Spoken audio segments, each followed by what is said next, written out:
Okay, here we are. The last phase. The calm phase. This is just an extension of the previous stage from last week. The relationship seems to be so calm, so peaceful, so serene. And your partner may start to give you the illusion that everything has changed, that they've changed. They even start making grand gestures like they've seen a counselor. Yet, they have not acknowledged nor taken responsibility for their actions or their violent incidents previously. They almost don't even want to talk about it.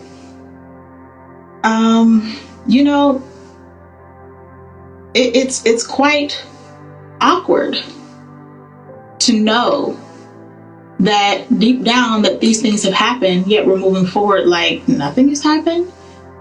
Wait, none of that happened? They even start making these grand gestures like everything is just back to normal.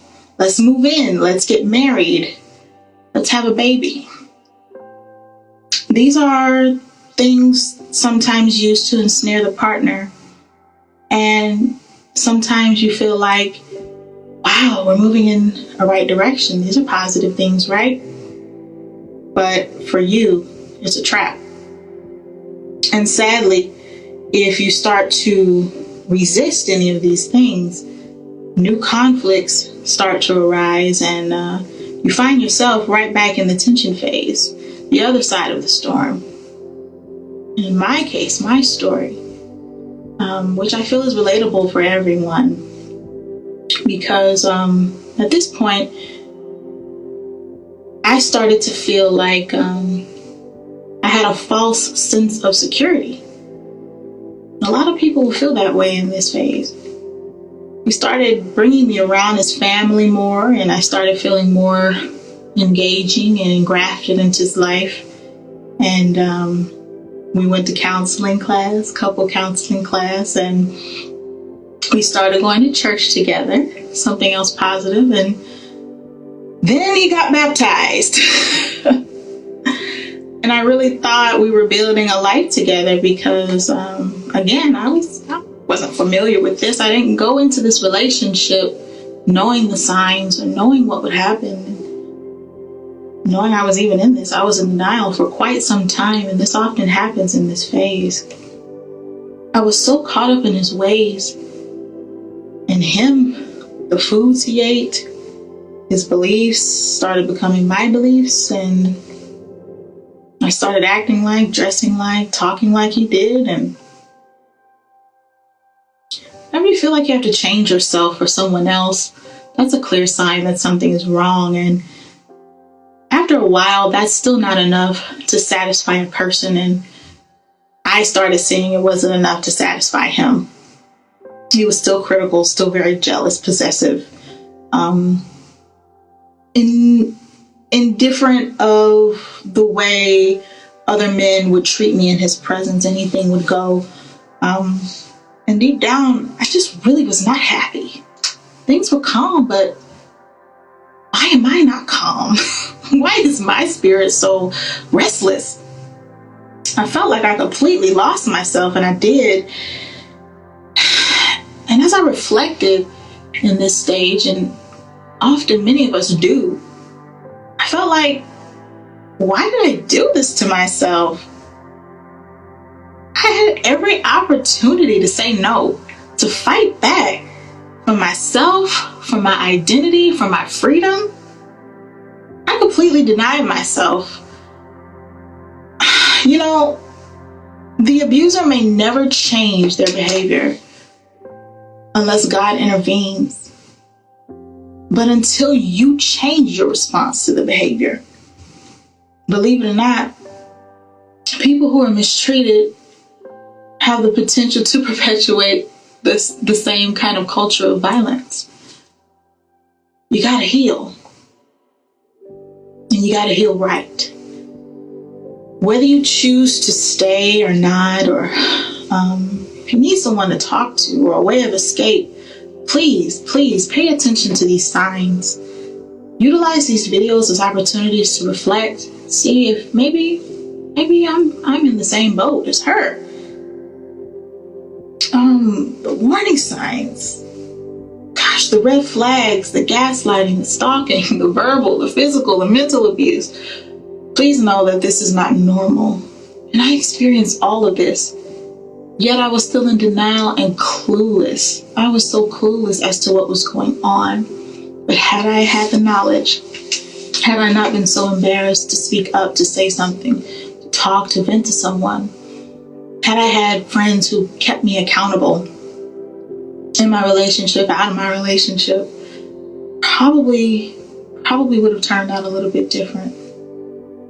Ladies, also know that if you start feeling like you have to protect him, protect who he is, start hiding things from your family and your friends, might want to utilize this time in the calm to decide who's more important, you or him. It's overwhelmingly clear that people just don't get over abuse. It takes time to heal. It takes time for the abuser to get help, and even more time if they don't even see or realize that they're an abuser. But it's very important and it's very pivotal at this stage to get help. Understand why and how you got into this relationship in the first place. And it's a journey. And in itself, but it's important to identify and understand why it happened so it never happens again. Having the right support system, the right people around you, love, encouragement. It's important. It's very important. Like I said, it will never go away overnight. And it certainly won't go away if you stay silent. You can walk away in phase 1. You can walk away in phase 2 or 3. But the choice is yours. Remember that some victims don't get away because they waited until it was too late. I'm very proud to be here sharing my story. I'm proud to say that I'm not a victim. It was an experience. It's a part of my story that shifted my life. And it was meant to hurt me. But as I healed, what was meant to hurt me ended up being my greatest testimony. And it can be yours too. So please, know that this is not the end of your journey. Know that this is just the beginning. This is just the beginning of a beautiful new one. So please, let's remember, let's break the silence. Check on your friends, check on your loved ones, hold them accountable. Don't be silent. Whether you or someone you know is in the cycle of abuse and domestic violence and intimate partner relationships, know that if you see the signs and the information that I've given you, you yourself should hold not only that person accountable, but yourself accountable to speak up and to break the silence. You never know what someone is going through, and no one should experience this in love.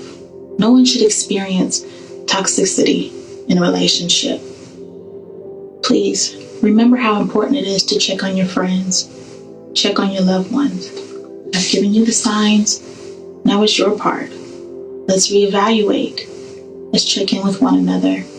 And let's love on one another. Some need to heal, some need to vent, and some just need an intervention. And if you're watching this video and someone is coming to mind, please share it with them. The information can help save a life. Thank you again for watching. Blessings.